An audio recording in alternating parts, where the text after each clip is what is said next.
can count on. This is Way 31 News at 10. We're headed into the weekend and the weather looks great, but I am keeping my eye on next week for our next weather maker. I'll give you all those details coming up. And a wildfire advisory through the weekend.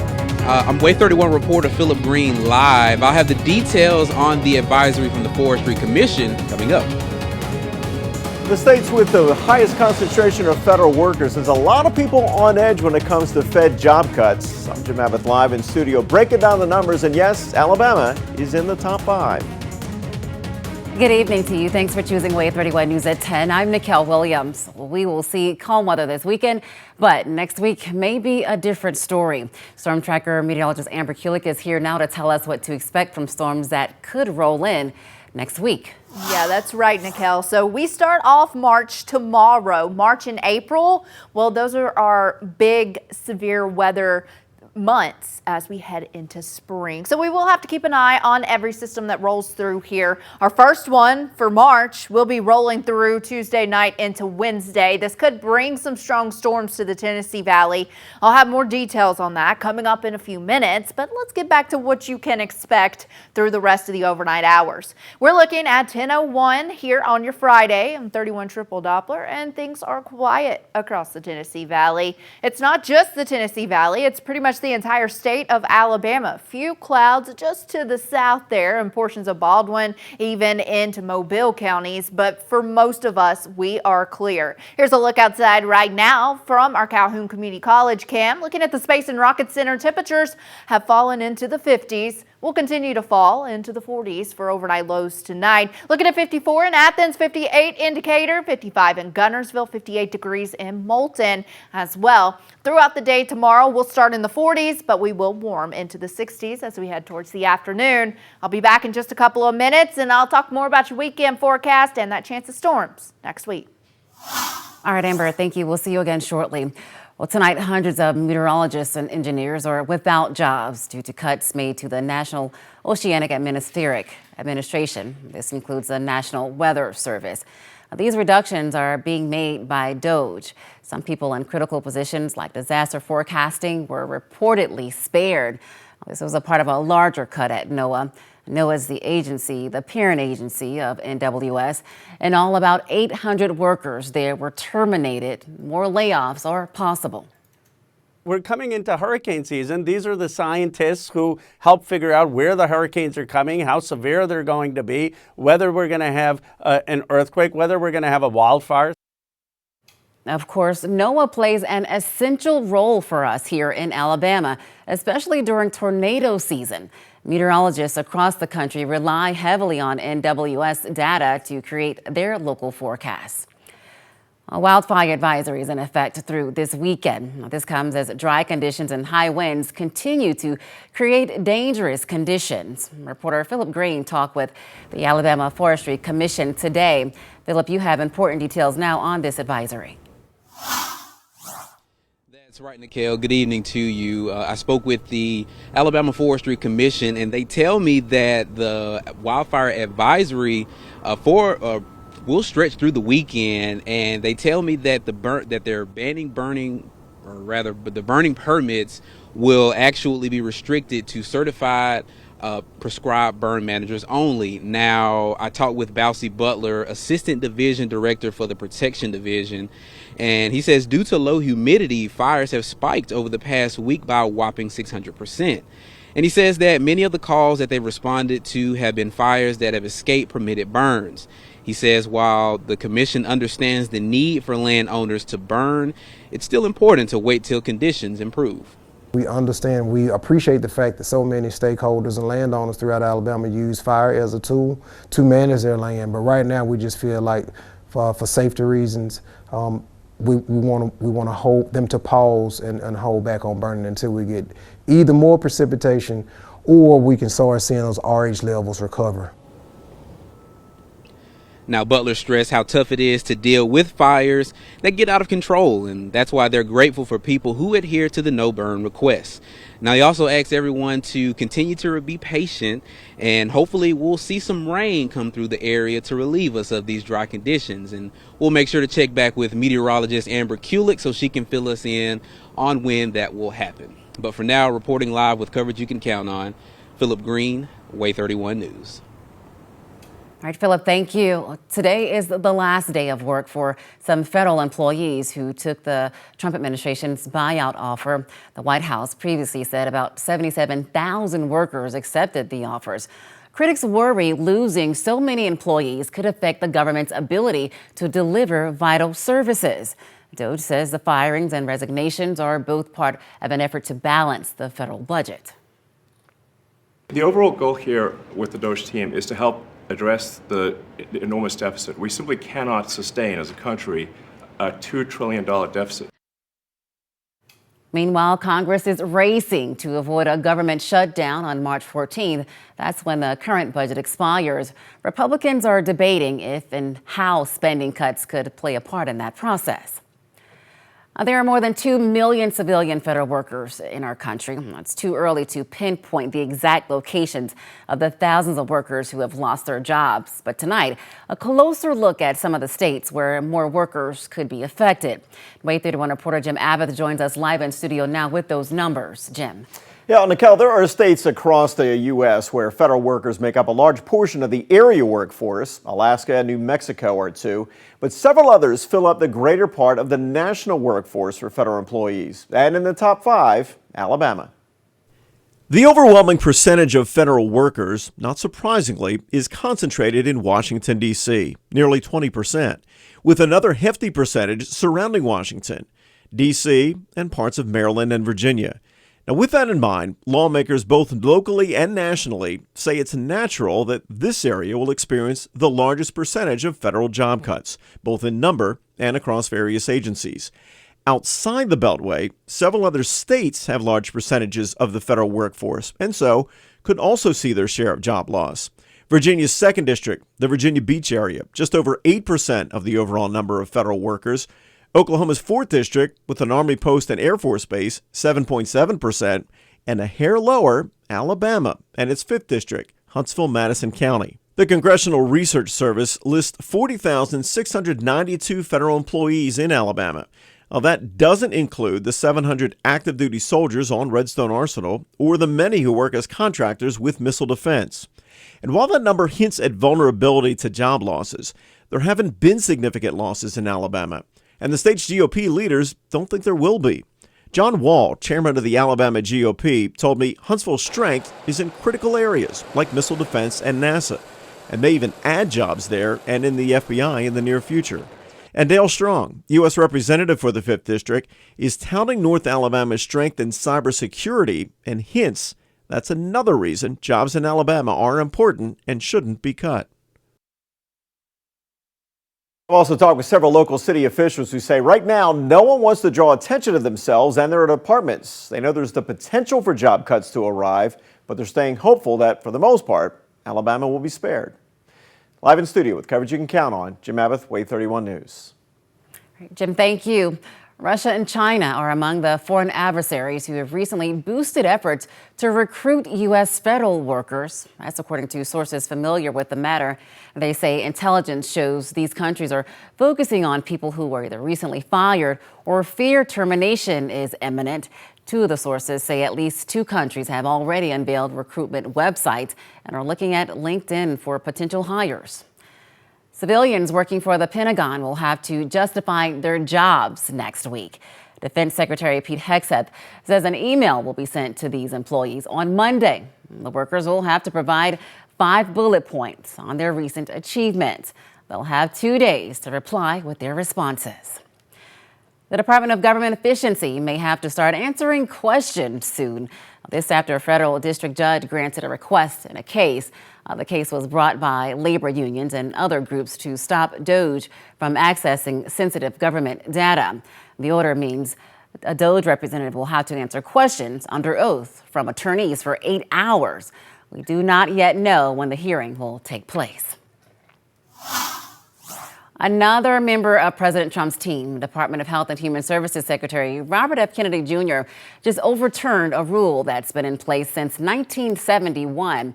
It requires a period of notice and an opportunity for a public comment on a wide range of decisions. The waiver also says HHS should only make decisions without public notice sparingly. Kennedy said the waiver's requirements are a burden and cost to the department and public, and to the agency's efficiency and flexibility.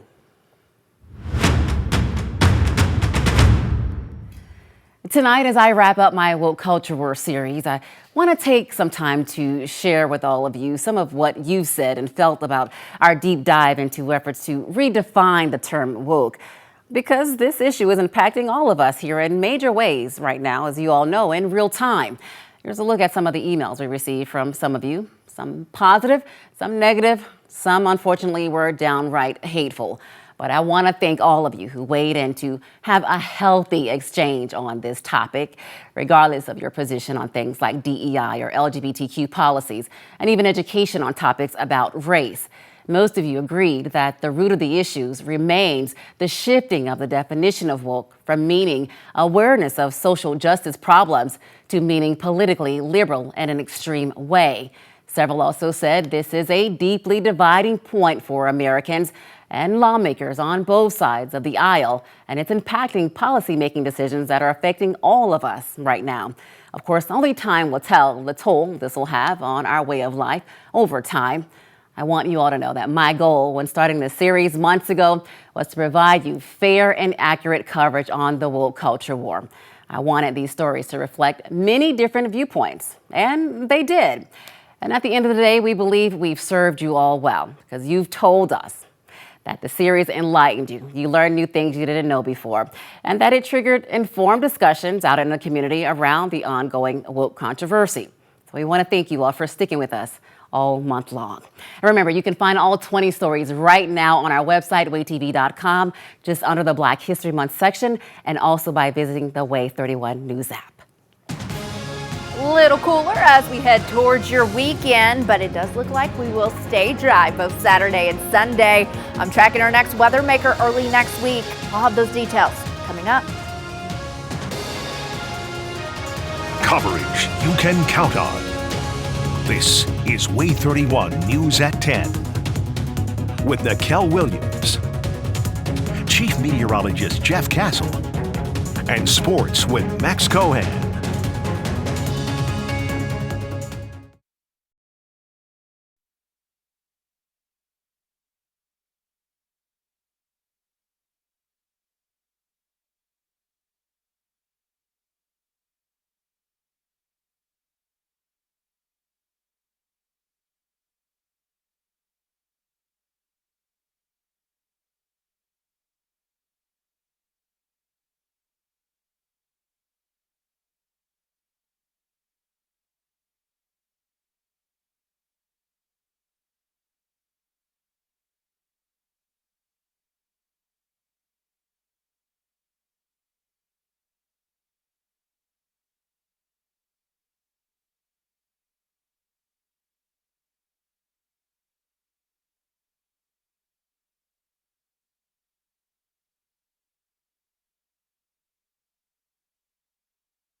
Wave 31 Storm Tracker meteorologist Amber Kulik with 31 Triple Doppler. Well, Amber, you are tracking a beautiful weekend ahead, but also some severe weather that could be coming our way soon. Yes, someone in the south next week will see severe weather, which we will be in March. March starts tomorrow, and that's one of our big spring severe weather seasons, so gotta keep an eye on it. All right, well, let's find out what we need to know. Let's talk about those details. Next, weather maker will move in here as we head into Tuesday night into early on your Wednesday morning. Now, with the latest data I've been looking at, it does look like we will be lacking a little instability as this line moves through, and it will be moving through during the overnight hours, so that will actually help us out a little bit. But either way, it is a very strong storm system that will be moving through the area and will bring widespread rain and storms and that chance for severe weather. So let's talk about it. Again, I've been showing you this Euro model, which is the European model. This is the model that I like to use when I'm making your forecast every day. Now, starting off on Tuesday at 4:30, that line of showers and thunderstorms off to our west. It continues to move to the east as we head into the evening hours. Here's Tuesday at 8:30, moving across Mississippi towards Alabama. Now, as we move into the 1-2 o'clock time frame, this is early on Wednesday morning, that line moving through the heart of the Tennessee Valley. And again, we'll have to watch for some very gusty winds with this storm system and that chance for an isolated tornado, although that tornado threat does look low right now as this system moves through. By 9:30 in the morning, it's already out of here. So here's the Storm Prediction Center's severe weather outlook for Tuesday. And again, some of the Tennessee Valley is included in that possible category. So it is something we will keep an eye on as we head into the next few days. Until we get there, though, enjoy the weekend. Right now, 31 Triple Doppler is quiet and dry, and we're that way across the entire state of Alabama. Few clouds to our south, but across the Tennessee Valley, we're still clear. That will continue as we head into the overnight hours, and starting you off on your Saturday morning, we'll see plenty of sunshine. By the afternoon, few clouds move through here. That's with another cold front. It won't bring any rain, but it will drop our temperatures as we head into your Sunday. By 8 a.m. on Sunday morning, you're waking up. Most of us will be in the upper 20s by then, and then by the afternoon, sunshine returns, and we'll only make it into the 50s for afternoon highs. Quiet all the way into the start of next week on Monday. Right now, though, outside on our Way 31 Skycam network, powered by Thompson Roofing and Construction, temperatures have fallen into the 50s and will fall even a few more degrees overnight tonight. Looking at the low to middle 40s in Sand Mountain, middle 40s if you are across the Huntsville Metro, upper 40s over in the Shoals for overnight lows. Weekend looks really good. Tomorrow will be cooler than today. We're talking lower 60s and then 50s on your Sunday. If you're headed out to the Kite Festival tomorrow, great weather for it. It will be a little breezy, so great kite flying weather. Maybe you're headed out to the Mardi Gras parade here in Huntsville. Weather looks really good, 60 at 3 p.m. There's another parade in Decatur as well. Weather looks great for that one as well. Your 10-day forecast, though, check this out. The weekend looks great. We'll keep an eye on the middle part of the week for that chance of storms. And then the next weekend, we might have another system move through, and that's when you have to set your clocks up an hour as you go to bed Saturday night. So a lot going on in this 10-day forecast for sure. Keeping an eye on next week. Otherwise, though, looking pretty good as we head into March. All right, Amber, thank you so much. And as we close out Black History Month, a look at how the city of Huntsville is honoring a Black-owned business that stood the test of time.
Tonight, as we close out Black History Month, we're getting our first look at an updated marker to honor some of Huntsville's earliest Black business owners. Henderson and Daniel Brandon were the founders of the city's most successful Black-owned business in the late 19th century. Their family's masonry firm constructed 14 buildings in North Alabama, including Huntsville's iconic Harrison Brothers Hardware. What we're doing today is sacred in a sense. It's important because we are recovering their legacy, recovering their memory, and sharing with a future society and a future generation another model of what it looks like to serve and give and sacrifice and leave a legacy as a builder. The city says the new marker not only highlights the Brandon family's achievements, but also incorporates the connected history of the Harrison and Brandon families. The marker is located in Huntsville's Courthouse Square. Trevor? It's what athletes work towards 365 days a year, the chance to be a champion. Could a few North Alabama teams find magic in the Magic City? That's next in sports.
Way 31 Sports is brought to you by Current Electrical. Now from the Current Electrical Sports Center, Way 31 Sports with Trevor Denton.